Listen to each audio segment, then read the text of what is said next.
walk in. Hi everyone, welcome back to another Fatima Friday where we basically talk everything from the Bachelor to the NBA, you know, because I'm weird like that. Thank you for watching. If you're new, hope you enjoy and decide to subscribe afterwards. And if you're returning, thank you for returning. Whoa, we're a Fatima Friday family.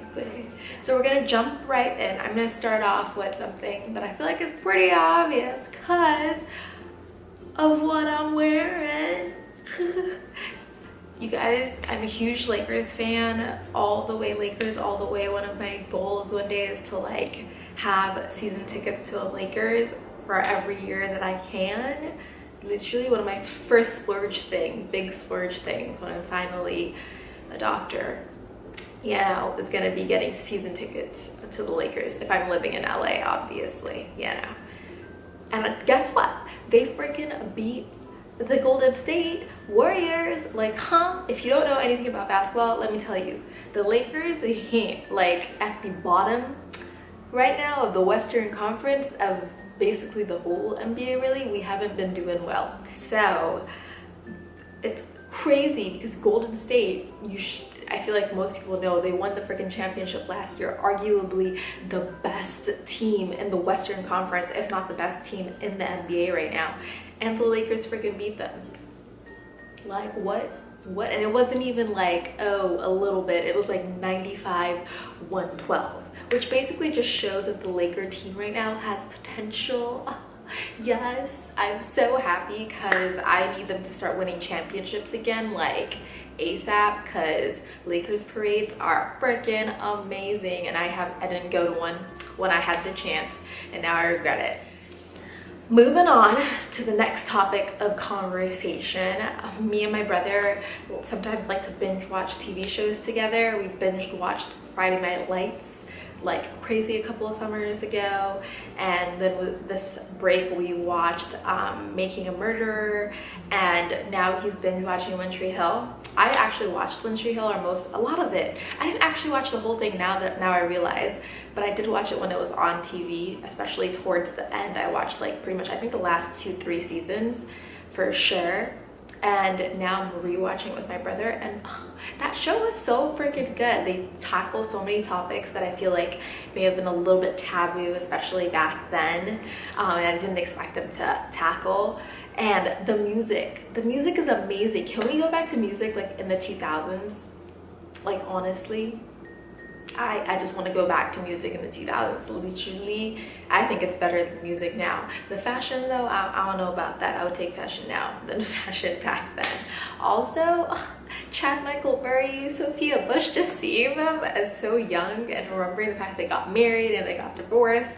It's just so interesting. Imagine having to work with someone that you married and then divorced. Like, more power to them. I couldn't do it.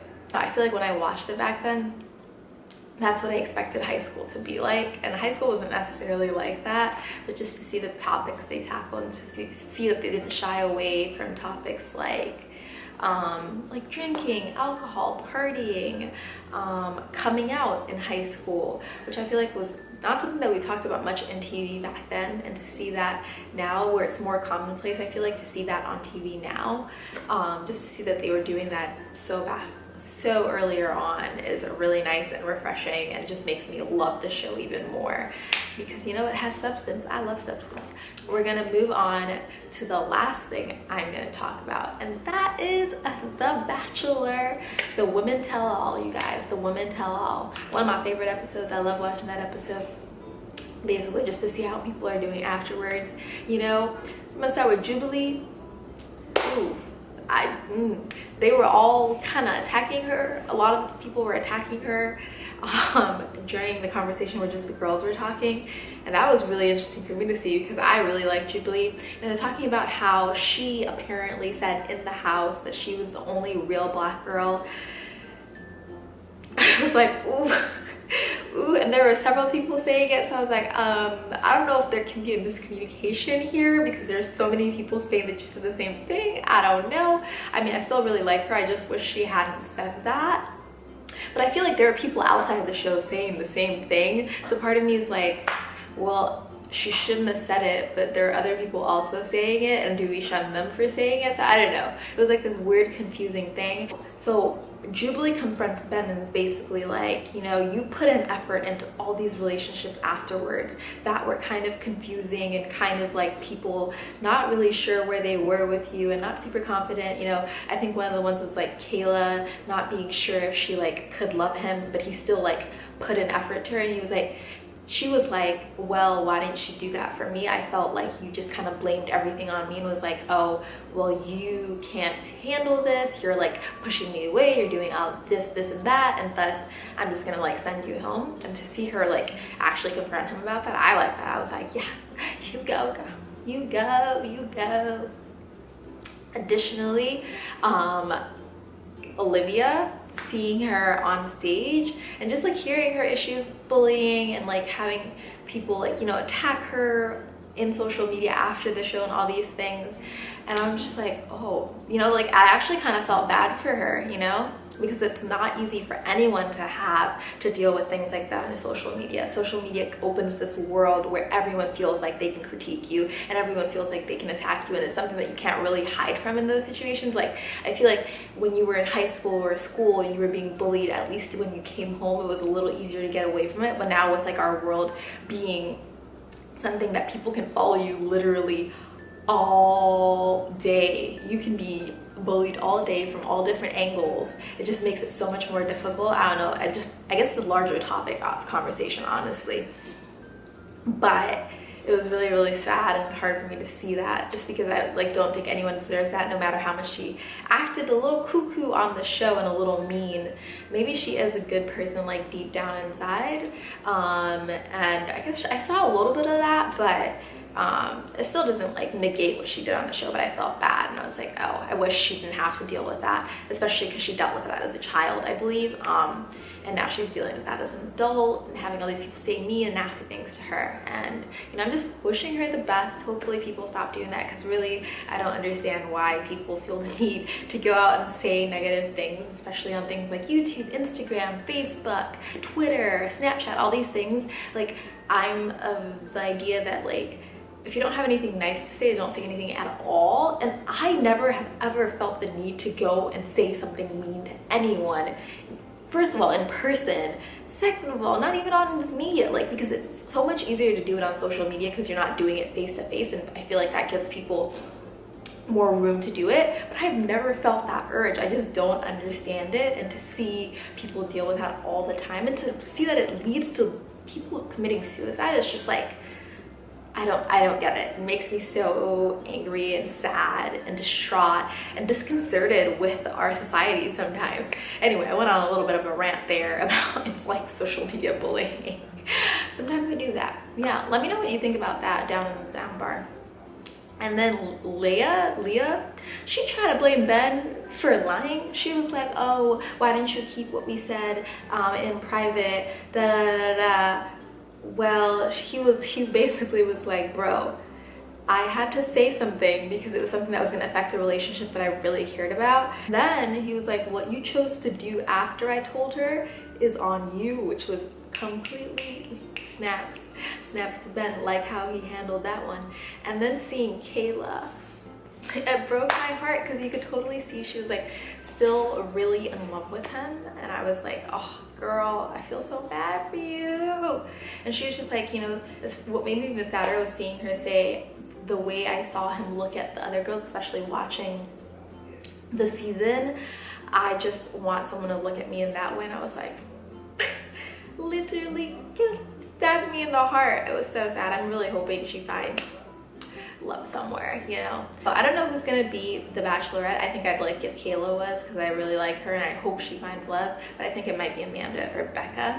And I was mad because Chris Harrison offered Lace to be on the Bachelor in Paradise, but he didn't say that to Jubilee, even though he was like reassuring her that people see good in her, da, da, da, and like kind of just like making her feel good. And I was like, why didn't you? I want to see Jubilee on Bachelor in Paradise. Like, huh? I'd rather see her than Lace, really. So I don't get that. And then they previewed a longer preview of the end of the season. I was just like Ben. Like, what are you doing, Ben? I don't get it. I don't get it. Here's my thing. I think for him, Lauren, you know that person that you dream of? Actually, I don't. Maybe not everyone knows this because I don't necessarily have this person. But I feel like for him, Lauren is that person that he dreams of and like never thinks he could ever have. Like she is like his wildest dreams, right? So he just can't believe that this girl wants to be with her. Be with him. Sorry, not be with her. And then there's JoJo, and I think for him, JoJo is the person that's comfy, that he like is easy, knows it'll work out, they're super comfortable, yada yada yada, but there's still this girl that's like way out of his league. So I'm just like really confused about who he's gonna send home and who he's gonna bring back, because I'm like, I don't get it. It's just gonna be really, really weird. Are you gonna send home the one that you aren't confident you deserve? Or are you gonna send home the one that you're comfortable, super comfortable with and like easy with, and then bring back the other one? Like, it's just interesting. I don't know. I feel like that guy is confused sometimes, you know? My brother was like, he's like, because Lauren is a Cali girl, he's like, these Cali girls be having boys' heads spinning. And I think it's true, you know, these Cali girls do it fast. What? I'm kidding. But no, seriously, I thought what he said was funny, because literally Lauren has this guy's head. Oh, and Chris Harrison said Ben is on the Mount Rushmore of Bachelor. I was like, that's a little OD. I like Ben. I think he's great, and he's one of my favorites. But saying he's on the Mount Rushmore, that's a lot. That's a stretch. You know, you're going a little exaggerated. He might be one of my favorite bachelors other than Sean Lowe, but I ain't gonna say he's on the Mount Rushmore. Like, don't toot his horn. Don't toot his horn. I would like to give a huge happy birthday to my friend JC. I know you're probably watching this. Thank you for being one of the bestest friends ever. So glad that I got to meet you when I went to college. Made it all worth it. You know, I'm not a huge fan of New York, but you know, you're here, so it makes it a little bit better, you know. Love you loads. Wishing you lots of success and happiness this year and forever more, and wishing you many, many, many more birthdays that I can do something silly like this and tell you happy birthday. You're the best and you deserve the best. So let's see what this year has in store for you. So my quote for this week is a little food for thought, okay? Let me know what you think about it. Death is not the greatest loss in life. The greatest loss is what dies inside of us while we live. Norman Cousins. Again, death is not the greatest loss in life. The greatest loss is what dies inside of us while we live. Norman Cousins. I don't know. I think it's really interesting and really like a good kind of flipping of what you think loss is, and just like makes you think about what death is and the relationship of death and life. And I don't know, I really like it. Let me know how you interpret it. I just want to see like how other people read the same quote. It's always fascinating to me.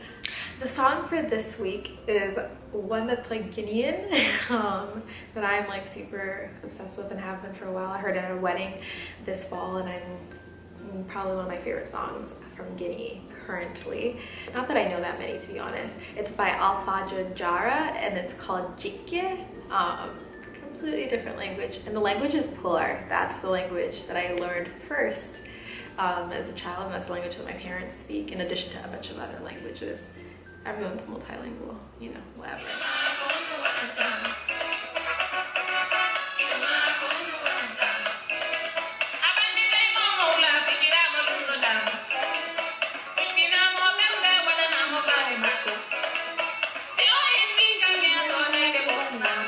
That's pretty much at the end of my Fatima Friday for this week.